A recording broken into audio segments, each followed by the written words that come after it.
प्यारे बच्चों, हमारे चैनल पर आपका हार्दिक स्वागत है। आशा करते हैं आप लोग स्वस्थ होंगे, मस्त होंगे और अपनी पढ़ाई में व्यस्त होंगे। तो आज जो हम चर्चा करेंगे Uttar Pradesh PCS pre exam 2024 में हुआ है, उसका जो फर्स्ट पेपर जीएस का है उस पर उसमें जो पॉलिटिक हैं, इंडियन कॉन्स्टिट्यूशन से सवाल जो हैं उन पर चर्चा करेंगे। अगर आप लोग हमारे वीडियो को देख रहे होंगे, प्रत्येक वीडियो को अगर अब तक जो बनाए हैं, अगर प्रत्येक वीडियो को देखा होगा तो उसमें से एक भी क्वेश्चन आपका बाहर नहीं गया होगा। तो इस तरीके से हम बिल्कुल जो ऑथेंटिक विषय वस्तु है उसको आपको प्रोवाइड कराने की कोशिश करते रहते हैं। आप देखते रहिए और चाहे किसी भी प्रकार का एग्जाम हो उसको बड़े आसानी के साथ क्रैक करते रहिएगा। तो आपकी सेवा में हमेशा तत्पर है ये चैनल। तो इस तरीके से जो पेपर हुआ है, इंडियन कॉन्स्टिट्यूशन से जो सवाल आए हैं उन सवालों पर आज चर्चा करते हैं। अपना मिलान कीजिए और फिर हमारी वीडियो को देखकर आप पता लगाइए कि जो मैंने पढ़ाया है वो आया है कि नहीं आया। तो दावे के साथ मैंने पहले भी कहा था कि मैं जो विषय वस्तु आपको दूंगा उसका अगर आप 60% भी अगर ऑब्जर्व करेंगे तो बड़ी आसानी के साथ कोई भी परीक्षा उसको सफल कर सकते हैं। तो शुरू करते हैं। जो परीक्षा में प्रश्न पॉलिटी से पूछे गए, इंडियन कॉन्स्टिट्यूशन से जो पूछे गए, तो उनमें जो उनका विश्लेषण सहित आइए जानकारी प्राप्त करते हैं। तो सवाल नंबर जो टेक्स्ट बुक है उस संदर्भ में जो पेपर हुआ उसके संदर्भ में जो बात है बुकलेट के, तो क्वेश्चन नंबर जो 8 है उसमें पूछा गया संवर्ती सूची में विषय। जो संवर्ती सूची में विषय दिए गए उसमें दिया है विषय व्यापार और वाणिज्य। व्यापार वाणिज्य, उसके बाद में है मिलावट, सामानों में मिलावट, समझने का प्रयास कीजिए। और उसके बाद दिया उत्तराधिकार। तो इस तरीके से ये जो है तीनों ही जो विकल्प हैं बिल्कुल ठीक है। जहाँ मिलता हो, जिस में हो वो उसको देख लीजिए। इसमें तो मिल रहा है जो विकल्प ए सही है इसका, लेकिन ये बात देख लीजिए चाहे कोई भी सेट हो ये चीज़ें मिलनी चाहिए। ये जो तीनों हैं विषय वो संवर्ती सूची के अंतर्गत आते हैं। अब बात करते हैं क्वेश्चन नंबर 9 है जो फातिमा बीबी से संबंधित। तो पूछा है कि फातिमा बीबी जो है सुप्रीम कोर्ट की जो पहली महिला न्यायाधीश थी। हाँ थी। उसके साथ में पूछ देता है कि क्या ये केरल की राज्यपाल भी रही। तो राज्यपाल तो रही लेकिन केरल की नहीं, केरल के नहीं, तमिलनाडु की राज्यपाल रही। तो तमिलनाडु की ये राज्यपाल रही। अब पूछ देता है, कभी कभार कभी पूछ सकता है कि ये जो इनका जन्म कहाँ हुआ था, इनका पूरा नाम क्या था। इनका पूरा नाम था मीरा साहेब बीबी फातिमा और इनका जन्म केरल में हुआ था और राज्यपाल जो है वो तमिलनाडु की थी। इस तरीके से एक उसमें कथन ये भी था कि जो फातिमा बीबी हैं वो पहली मुस्लिम महिला न्यायाधीश थी, सर्वोच्च न्यायालय। हाँ बिल्कुल थी। तो ये दोनों स्टेटमेंट आपके सही है। तो पहला और तीसरा होके इस तरीके से जो भी है वो ठीक हो जाएगा। ऑप्शन ए आता है उसका। यहाँ पे ये बात ध्यान है। और क्वेश्चन नंबर 10 कहता है कि स्थानीय निकायों के संबंध में पूछ रहा है कि स्थानीय निकायों से संबंधित जो अधिनियम है वो कब बने। तो स्थानीय निकायों से संबंधित अधिनियम हम पहले पिछली क्लास में पढ़ाए, कई बार पढ़ाए। उसमें जो 73वां संशोधन और 74वां संविधान संशोधन जो हुआ है वो स्थानीय निकायों से संबंधित था। 73वां है वो पंचायती राज से है और ये नगर पालिकाओं से। 74वां जो है नगर पालिकाओं से संबंधित है। ये कई बार पढ़े। तो ये 73वां जो है ये भी 92 में हुआ और 74वां ये भी 92 में हुआ। दोनों कई बार पढ़ चुके हैं। तो ये बात हमने यहाँ पे जानी। अब बात करते हैं इस तरीके से जो ऑप्शन है बुकलेट में, तो वो ऑप्शन सी आता है। तो अब बात करते हैं क्वेश्चन नंबर 12 की। 12 के अंतर्गत पूछा भाषाई अल्पसंख्यकों हेतु नियुक्त विशेष अधिकारी। तो उसमें जो पूछ रहा है राज्यों के लिए पूछ रहा है कि राज्यों के लिए भाषाई अल्पसंख्यकों हेतु नियुक्त जो है अधिकारियों की नियुक्ति राष्ट्रपति महोदय नहीं करते, केवल संघ के परिप्रेक्ष्य में तो करते हैं राष्ट्रपति विशेष अधिकारी की नियुक्ति। और जो विशेष अधिकारी है तो भाषाई अल्पसंख्यकों के हितों की रक्षा के लिए ऐसे जांच करता है पूरे देश की। उसके बाद में जांच उपरांत जो रिपोर्ट है वो राष्ट्रपति महोदय को सौंपता है। सौंपने के बाद राष्ट्रपति महोदय जो संसद के दोनों पटल पर रखते हैं। पटल के बाद जब स्वीकृति मिल जाती है तो संबंधित जो राज्य होते हैं उन राज्यों को संप्रेषित कर देता है राष्ट्रपति। इस तरीके से यहाँ पर ये जो विकल्प है आपका गलत हो जाता है, वो ए है या बी है जो भी। उसके बाद में कहता है कि जो भाषाई अल्पसंख्यकों के लिए जो उनके हितों की रक्षा के लिए जो 350B अनुच्छेद है क्या? हाँ बिल्कुल है, लेकिन उसमें कह रहा कि इसको 9वें संविधान संशोधन द्वारा जोड़ा गया, नहीं जोड़ा गया, इसको 7वें संविधान संशोधन द्वारा जोड़ा गया 1956 में। तो ये बात अगर होती तो सही होता है, ये तो दोनों गलत है, ना तो ए कथन सही है ना बी कथन सही। तो इस तरीके से जो है ऑप्शन आ जाता है उसमें आपका ए। अब बात करते हैं जो 43वां क्वेश्चन है, संघ लोक सेवा आयोग को शक्तियां, ऐसा पूछा है कि संघ लोक सेवा आयोग को जो है सदस्यों को या अध्यक्ष वो संघ लोक सेवा आयोग है उनको शक्तियां कहाँ से प्रदान होती हैं? तो उसमें जो ऑप्शन दिया है कि संविधान से या जो संसदीय नियम बनाए जाते हैं उनसे और परंपराओं से। तो उस तरीके से जितने भी उसमें जो विकल्प दिए हैं वो सभी सही हैं। तो इस हिसाब से इसका ऑप्शन सी हो जाता है इसमें। तो इस तरीके से हमने ये बात जानी। तो इस तरीके से सभी हो जाते हैं उसमें, और सभी का विकल्प जिस बुकलेट में जिस हिसाब से हो उसको आप टिक कर लेना। तो अब बात करते हैं क्वेश्चन नंबर 44 की। 44 क्वेश्चन नंबर पूछता है राष्ट्रीय एससी आयोग, जो राष्ट्रीय जनजाति आयोग कब? ये जनजाति आयोग जो अनुच्छेद 338 के तहत स्थापित होता है, और ओबीसी के लिए जो है राष्ट्रपति महोदय जो आयोग गठित कर सकते हैं, पावर है उनको 340 अनुच्छेद के तहत। तो उसमें 340 वाला आपका सही हो रहा, इसको सही कर लीजिए। और इसी संबंध में परिप्रेक्ष्य में 338 ए आ जाता है। तो ए के संबंध में एसटी के लिए जो है राष्ट्रीय आयोग गठित करते हैं, तो उसके लिए 338 अनुच्छेद आ जाता है। तो इस बात को भी याद कर लीजिए, आप भविष्य में आ सकता है, पूछ सकता है घुमा घुमा के। अब बात करते हैं वो क्वेश्चन नंबर 45 की। 45 के अंतर्गत पूछा है वादों को रखा उसने, और वादों के संदर्भ में पूछा है कि क्या, ये पूछा है कि क्रम में लगवाया कौन सा बात पहले हुआ। तो वादों के संबंध में आपको याद होना चाहिए। ये थोड़ा कठिन हो जाए, कठिन तो हो जाता है जब आपसे डेट पूछ लिया होता। तो इसमें शंकरी प्रसाद पहले, उसके बाद में सज्जन सिंह बनाम राजस्थान, उसके बाद में आता है आपका गोलकनाथ, और उसके बाद में आता है केशवानंद भारती। समझने का प्रयास कीजिएगा, केशवानंद भारती। तो इस तरीके से तीनों हो गए, तो आराम से लग जाते, इस हिसाब से लगा लीजिए, उसमें जो होगा तो हो जाएगा। तो पहला शंकरी प्रसाद, ये संघ पूछ दिया होता तो 1951 है, और इसकी 1965 है, और इसकी 1967 है, और ये 1973 है। इस तरीके से ये बात हुई, इसको भी हमने जाना। अब बात करते हैं क्वेश्चन नंबर 46 की। क्वेश्चन नंबर 46 कहता है आपातकाल की बात कर रहा है ना, राष्ट्रीय आपात बात तो वही हुई। तो राष्ट्रीय आपात जो है पढ़ाए हैं आप लोगों को 352 के तहत जो है राष्ट्रीय आपात की घोषणा होती है। तो जब मंत्रिमंडल जो है लिखित परामर्श दे देता है राष्ट्रपति महोदय, तो उसकी आपातकाल की घोषणा कर देते हैं। तो ये 352 दिया है, बिल्कुल ठीक है। और दूसरा स्टेटमेंट कह रहा है कि जो आपातकाल है वो किसी भी समय आपातकाल की स्थिति आ सकती है, बिल्कुल आ सकती है, पता नहीं कौन सा देश कब आक्रमण करते। तो ये दोनों स्टेटमेंट आपका सही, दोनों स्टेटमेंट के अंतर्गत इसमें जो विकल्प है वो डी सही हो रहा, तो डी आ जाएगा। और आपका जैसा भी हो उसमें दोनों याद रखिए कि दोनों ही सही है उसमें। अब बात करते हैं अनुच्छेद 19, ये पूछा गया है क्वेश्चन नंबर जो आपका है 47।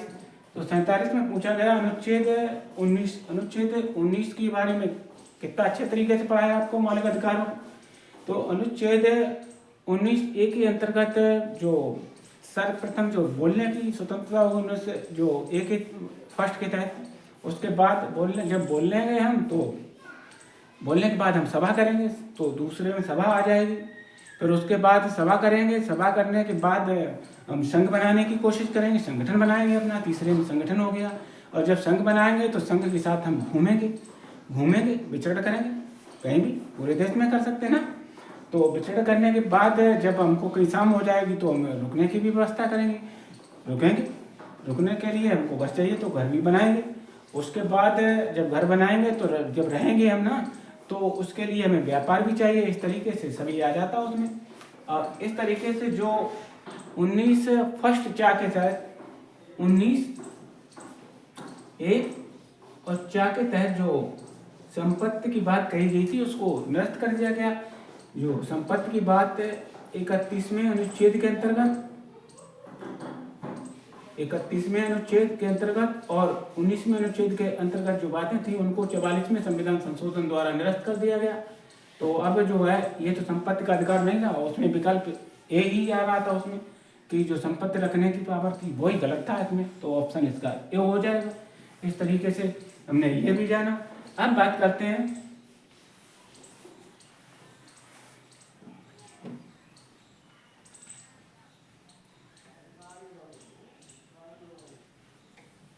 ऊपर की तरफ ये समझने की कोशिश करते हैं।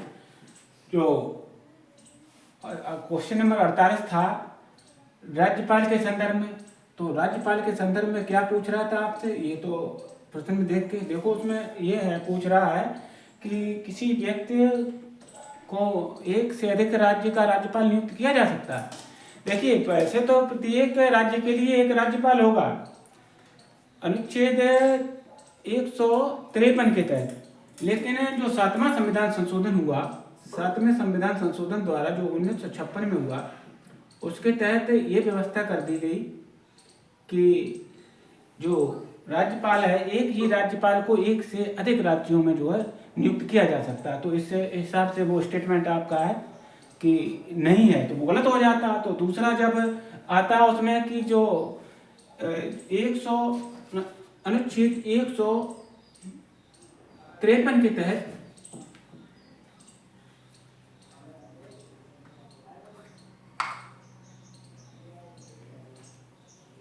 अनुच्छेद 153 पूछा है। अनुच्छेद 153 के तहत जो हर एक राज्य के लिए एक राज्यपाल होगा, और अनुच्छेद 154 के तहत उसमें जो है कार्यपालिका शक्ति नियत होगी, और अनुच्छेद 155 के तहत जो है उसकी नियुक्ति होगी, और अनुच्छेद 156 के तहत उसका कार्यकाल होगा। इसी तरीके से 57 के तहत उसकी जो योग्यताएं होंगी, 58 के तहत शर्तें होंगी, 59 के तहत शपथ होगी, और अनुच्छेद 161 के तहत जो उसको क्षमादान प्राप्त करने की शर्त होगी। ये तो मालूम ही होना चाहिए पूरा क्रम लगा के, पता नहीं कहाँ से कब क्या पूछ डाले, तो ये बातें होगी। तो इससे ये तो सही है उसमें, अगर पहला गलत है और दूसरा उसका जो कारण है वो सही है। तो इस तरीके से इसको यहाँ से आप देख लीजिए। अब बात करते हैं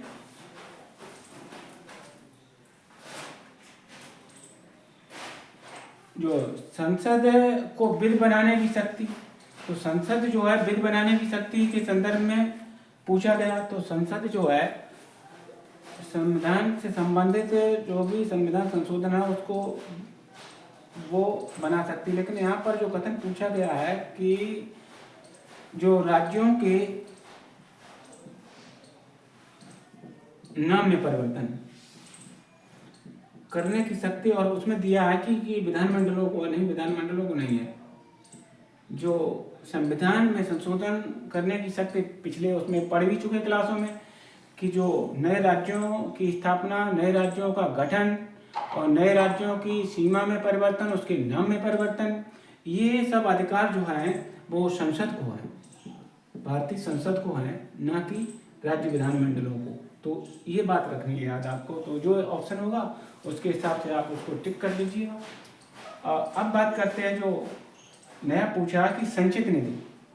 संचित निधि के संबंध में क्वेश्चन नंबर 50 बोलता है कि संचित निधि, और उसमें पूछा अनुच्छेद दिए हैं उसमें और उसका मिलान करना है। तो अनुच्छेद जो संचित निधि का है वो पढ़ाए हैं आपको 266 के तहत, और ये वित्त आयोग है वो 280 के तहत। ये तो मुख्य चीज़ें हैं ना, ये तो याद ही होनी चाहिए, आप तैयारी कर रहे थे, ये तो ऊपर की चीज़ है। और CAG है वो 148 के तहत, अनुच्छेद 148 के तहत होंगे। और इसी तरीके से व्यक्ति आपात पढ़ाए तो 360 के अंतर्गत होगा। तो इस तरीके से हमने इन बातों को जाना बहुत आसानी से। अब बात करते हैं जो और शेष प्रश्न रह गए उनकी। देखिए एक भी प्रश्न ऐसा तो नहीं लग रहा हमको जो हार्ड हो और जो आप लोग ना कर पाए। तो अब बात करते हैं, इसको इधर मिटा के इसको पिछली ओर ही समझने का प्रयास करते हैं।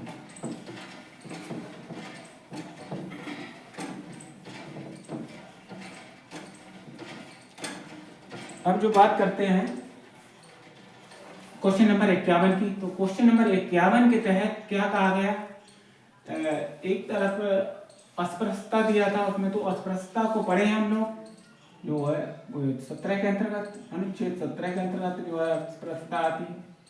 तो इस तरीके को ये खत्म कर दिया गया इसको, अनुच्छेद 17। अब बात करते हैं कि जो पूछा है उसमें जो शोषण के विरुद्ध अधिकार जो आता है उसके अंतर्गत, शोषण के विरुद्ध अधिकार है उसमें ही सवाल थे ये।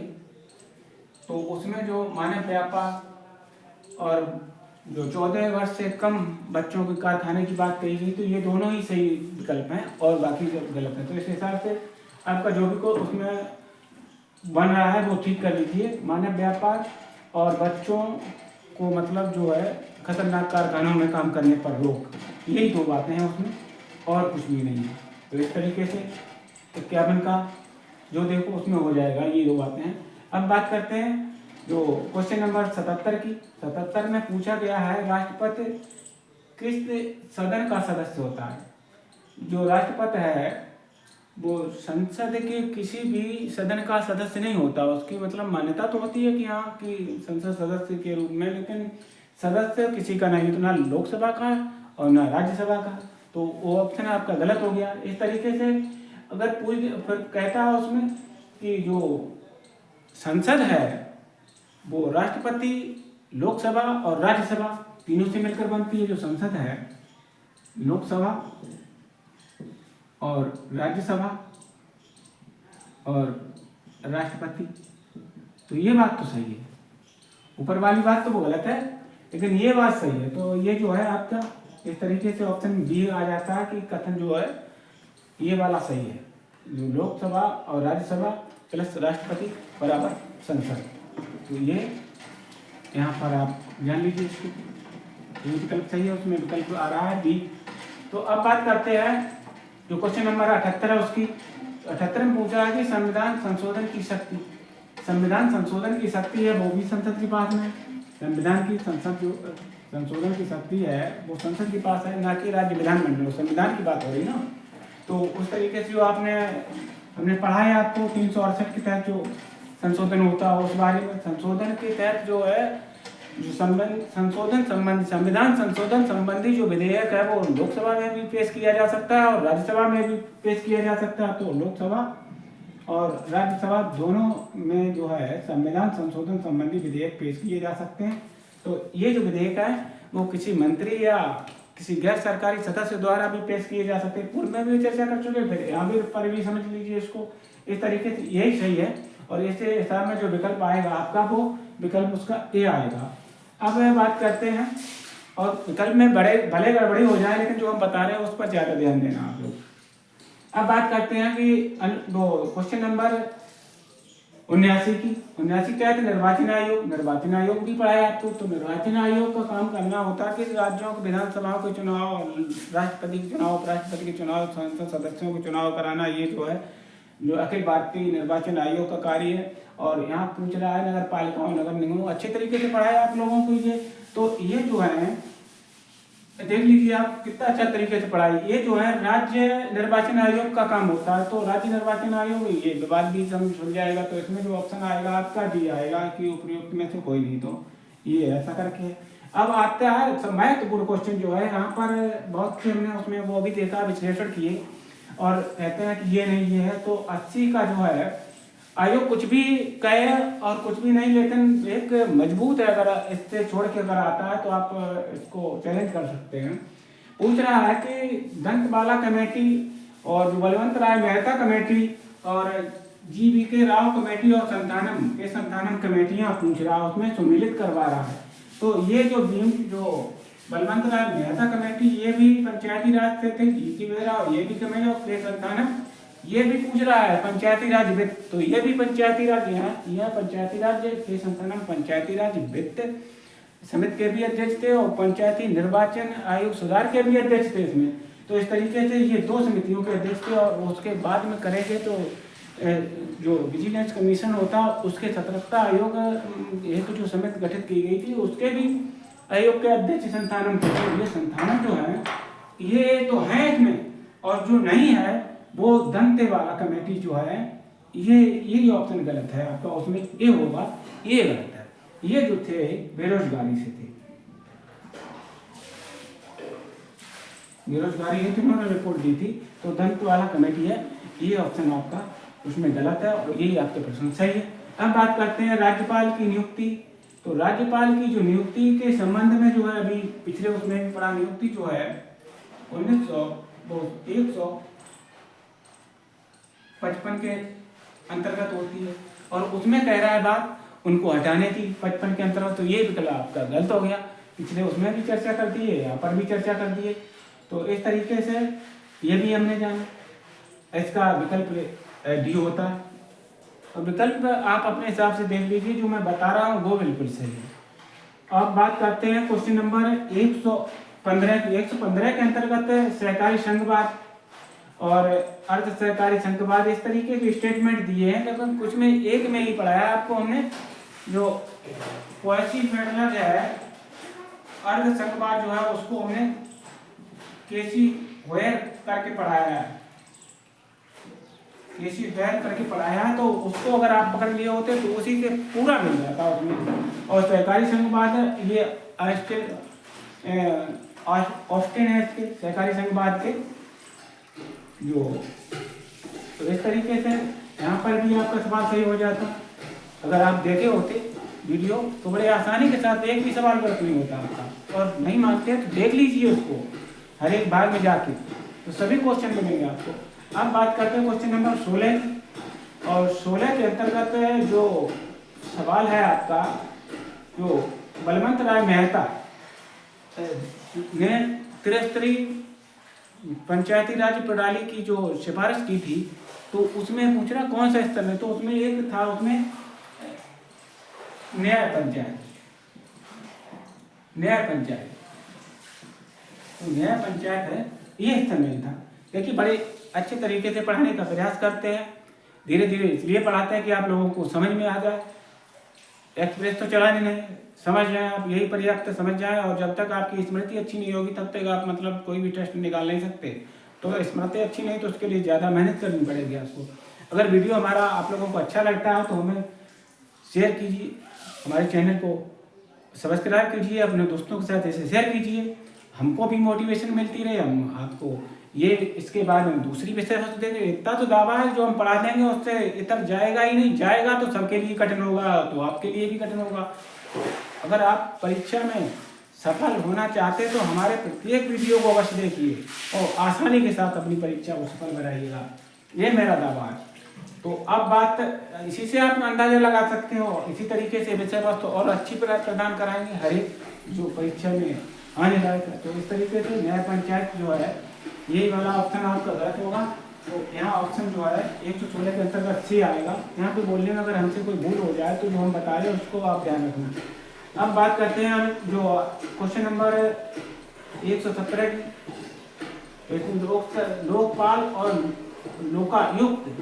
तो जो संघ के लिए है वो लोकपाल होता है और राज्यों के लिए लोकायुक्त होते हैं। तो इस तरीके से ये जो एक तरीके का सॉलिसिटर जनरल होता है, तो इस तरीके से शक्ति होती है कि सबको जो भ्रष्टाचार विरोध लगाने के लिए सबका परीक्षण कर सकता है। कुछ ऐसे पद इनको इनकी जांच से बाहर रखा गया है। तो इस तरीके से यहाँ पर जो पूछा गया है कि क्या सही है, तो इसके लिए जो चयन कमेटी जो होती है, चयन कमेटी का गठन जो राष्ट्रपति करते हैं, तो उस चयन कमेटी में पूछा गया कौन कौन से लोग शामिल होंगे। तो सर्वोच्च न्यायालय के मुख्य न्यायाधीश शामिल होंगे, अगर वो नहीं होते तो किसी दूसरे को निर्दिष्ट कर देते वो होगा।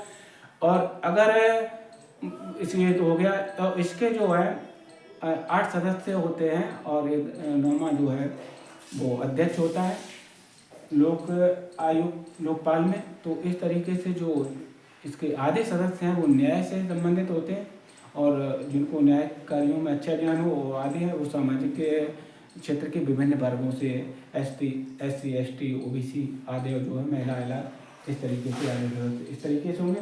तो जो चयन समिति है मुख्य बिंदु पर आ जाइए।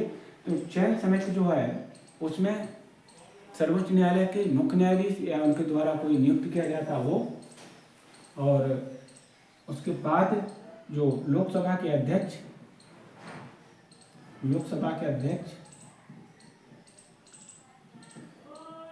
और जो विपक्षी दल का नेता,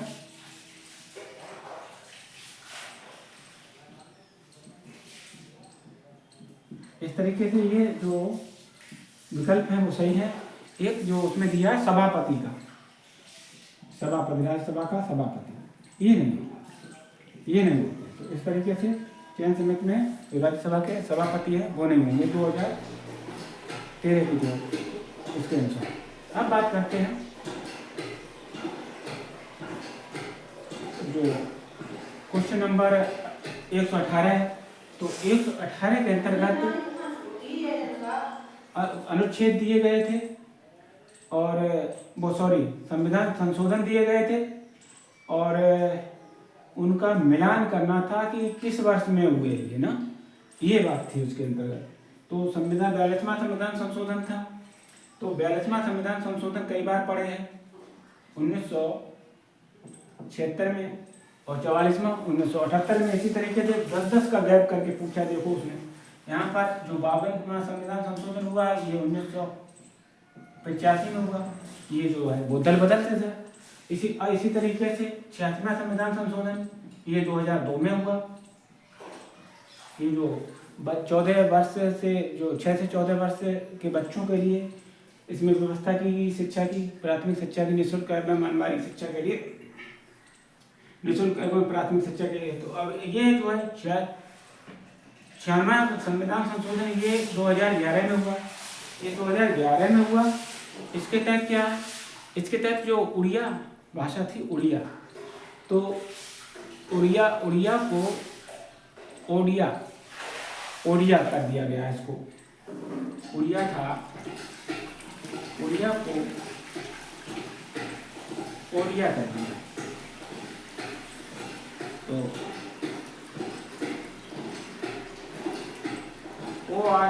ओडिया था, उसको ODIA कर दिया। तो इस तरीके से ओडिया कर दिया। इस तरीके से हमने इस बात को यहाँ पे जाना। तो ये ही मुख्य बातें थी यहाँ पर, इनको हमने अच्छे तरीके से आपको हमने समझाने का प्रयास किया।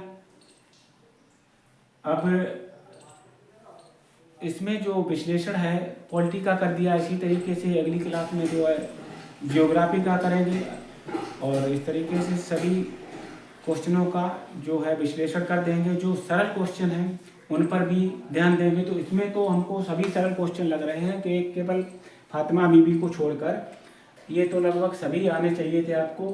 अब कितना कर पाए हैं आप वो अलग बात है।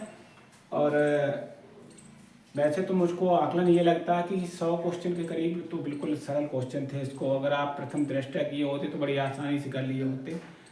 तो ठीक है, अगर नहीं है तो आप तैयारी कीजिए बड़ी आसानी के साथ। हर एक साल वैकेंसी आती हैं।